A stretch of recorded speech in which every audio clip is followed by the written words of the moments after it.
पहला है दगड़िया पहला। आज किन्हीं कारणवश मैं अपनी ससुराल की तरफ नहीं जा पाई तो मुझे अपने ससुराल की कुछ नई नई दोस्तों का और कुछ बहुत ही गुजर लोगों का याद आ रही है ना उन दिनों। अब हम तो ठहरे बच्चे, उस समय उम्र ही ऐसी ठहरी है ना। तो शादी का दूसरा दिन था, तो मेरी शादी हुई जिस दिन, तो शाम को सास और ससुर में झगड़ा हुआ कि बहू सुंदर नहीं है, तो सास तो सुबह उठ के चली गई जूनी को।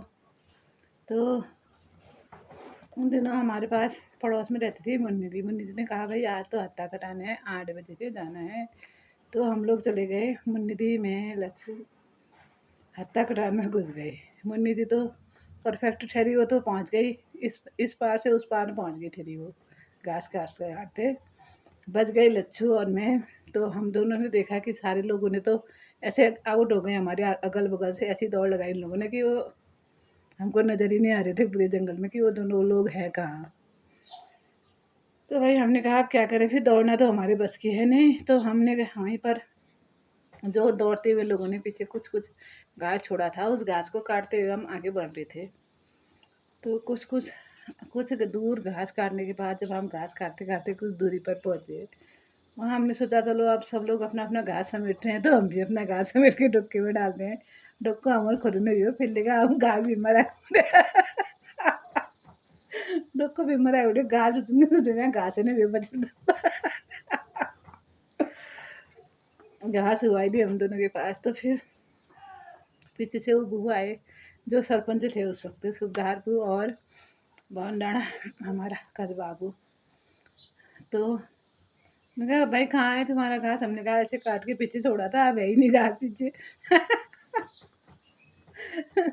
बेचारों ने उन्होंने चुपचाप, जो सरपंच को हम लास्ट में काटने के बाद एक एक हथौला देते थे ना कि ये सरपंच लेगा अपने घर को ले जाएगा करके, तो उन्होंने उसमें से तो हमारे डोके भर दिए दोनों के, और हम चुपचाप आ गए घर को पहले दिन। तो फिर मैं तो तैयार हुआ आके पहुँच गई कॉलेज।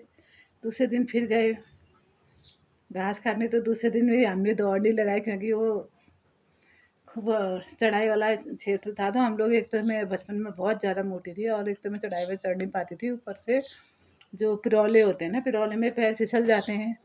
तो मेरा वेट ज़्यादा होने के कारण मैं बहुत ज़्यादा गिरती थी, इसलिए मैंने कहा मैं तो बिल्कुल नहीं दौड़ूंगी, आराम से पीछे से ही काटूंगी यार।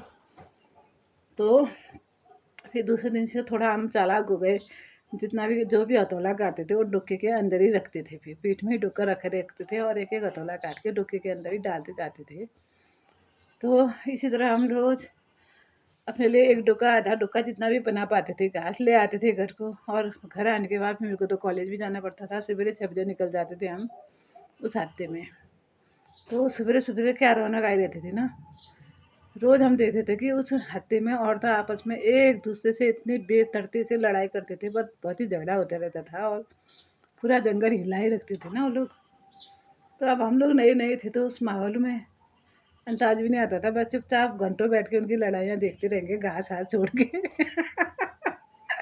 घास भी नहीं काटते, बस उनको देखते रहते थे लड़ते लड़ते। दूसरे दिन जाकर देखेंगे तो जो औरतें पहले दिन लड़ाई कर रही होती थी दोनों, वो दोनों दूसरे दिन एक साथ घास काट के तीसरी को गाली दे रही होती थी। उसके बाद भी हमको ये अफसोस हो रहा है कि कल तो ये दोनों लड़ रहे थे, आज आज उसके पीछे क्यों बढ़ गए। इतना सोचने के लिए हम घंटों टाइम बर्बाद कर देते और खाली डोका को लेके घर को आ जाते थे। और खैर अब तो उम्र के साथ साथ ज्ञान भी बढ़ता जाता है ना। तो आज मैं सोच रही थी कि चलो हाँ, ये तो परंपरा ऐसी थी पहले से ही है ना। तो जब दो धूर्त एक साथ मिलते हैं तो तीसरे के पीछे पड़ जाते हैं, कहते हैं ना, ऐसा ही होता है। तो ऐसा ही हो रहा था उन दिनों भी, लेकिन उन दिनों उतना ज्ञान नहीं था। आज तो अब हमने कई लात खाई, कई गुस्से खाए, कई जगह धक्के खाए, कई जगह फंसे, कहीं से अटके, कहीं से निकले। तो आज हमको पता चल गया कि लोग ऐसा भी करते हैं। लेकिन उस वक्त की मूर्खता देखकर मुझे आज भी अपनी उस भोलेपन पर हंसी आ रही है और उस मूर्खता पर बहुत ही हंसी आ रही है ना। कैसे इंसान ठहरे हम, अपना घास छोड़ना काटना छोड़कर ये सोचने में हम लगे ठहरे कि कल दोनों इन दोनों में लड़ाई हुई थी और आज ये दोनों एक होकर उसको क्यों गाली दे रहे हैं। इतने पागल आदमी डरे हम। बाप रे।